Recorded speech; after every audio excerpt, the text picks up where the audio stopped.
Hi everybody, this is Johnnie. Let's talk about teaching. This is for the week of September 16th, 2024. Some of you have been following my tale of the first-year teacher in the wrong school. I shared that the school is a hard school, lots of fighting, not safe for kids or teachers. This first-year teacher has been trying to find a way to leave, but also feeling bad that she would be yet another adult not doing right by the kids by leaving them. Well, you know how things just happen in schools? Last week, she was told that the school she is in had too many teachers and that they would have to find her another school for her. She's being made to leave the kids. It's maybe good for her, but not good for them.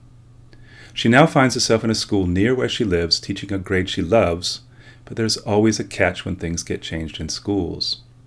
The class she is taking over has had only substitute teachers since the beginning of the year. She will have to make the classroom work for kids who maybe don't have much faith in the school since no teacher has stayed with them yet this year. We talked about how to make this work for the kids and for her. We talked about kids needing some certainty and good routines, but also some say in how they want their classroom to be for them. We also talked about being clear with kids that she will be there for them, that she will be their teacher for the rest of the year. I wish her well. One of my students this year really loves working with the youngest kids. She wants to be a kindergarten teacher. She's doing her field work in 5th grade to learn about curriculum at that level and is finding the content and teaching a bit intimidating. I get it. When I visited her classroom, the kids were decomposing decimal multiplication problems in smart and complicated ways, and they knew what mattered throughout the problems as they were working them. What we ask of older kids is much different than it once was. In her classroom, kids think deeply about complicated things. The math is not just arithmetic. It is rich in problem solving, being creative, and working out problems with peers. The kids are expected to explain their thinking, not just to get right answers and be done.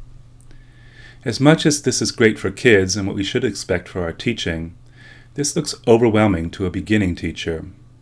This kind of sophisticated deep teaching comes about from years of practicing the craft of teaching.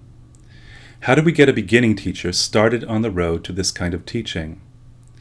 With this teacher, I said we should start small, work to get good at one small topic, and learn how to take one good idea to a deep place with her students. Baby steps. We will see how it goes. Spend a day at a conference on the state's teacher performance assessment. In California, beginning teachers must pass an onerous, Byzantine, questionable assessment to show that they are worthy of a teaching license. A few things stood out for me. There was a person from one university who was in charge of making this assessment happen for its beginning teachers, who went on and on about how good it is for beginners to do this kind of test. She said that it was important for them to have the experience of proving their teaching to others because that is what they will have to do again and again when they get into schools. She clearly believes that being skilled at doing well by external evaluations of teaching is terribly important for teachers. Yes, she could have played Professor Umbridge in Harry Potter.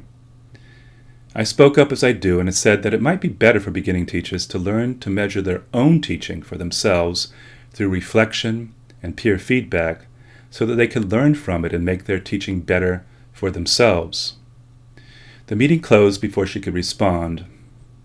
Why is it a radical idea that we should make the first and important measures of our teaching for ourselves? Why do we start with the need for others to validate our teaching? Why does it have to happen all the time? The leaders of the conference shared what was okay and not okay to do on the assessment. Some teacher candidates in the past had copied one another's work, and we were told to discourage this from happening. That makes sense. But I had to ask them some hard questions. I think this surprised them a bit. I asked, what was it about the assessment that made cheating on it worthwhile for them? Why did the teacher candidates not see the assessment as something worth doing well, worth their time?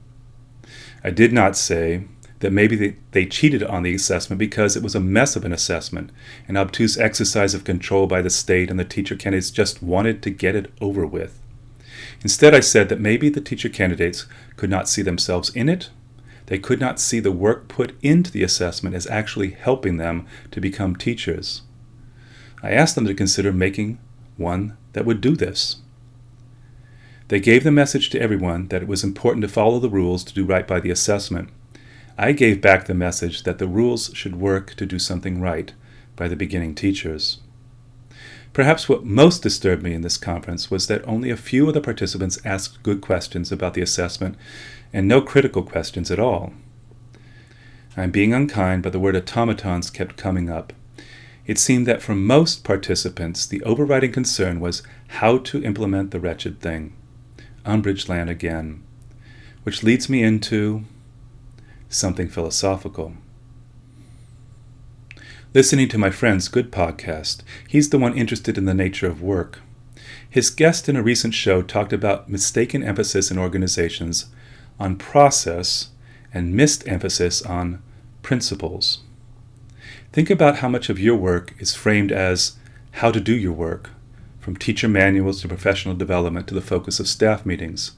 Think about how little attention is given to how our teaching should matter to our students, what is important to teach and why, or the purpose of school.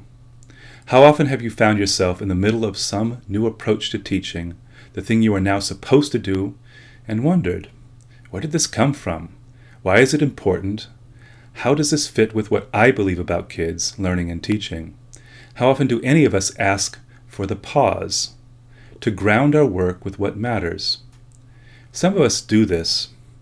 It is a bit painful because that's not the norm. So much of teaching and schooling is about getting things done. Too little is about defining, refining, and grounding ourselves in why we do our work, the beliefs that we stand on. Do share comments or stories of your own. I am still thinking about how to best share what matters to me in teaching and schooling. Reach out if you want a conversation or if you have some ideas for me. And I appreciate you giving this some time.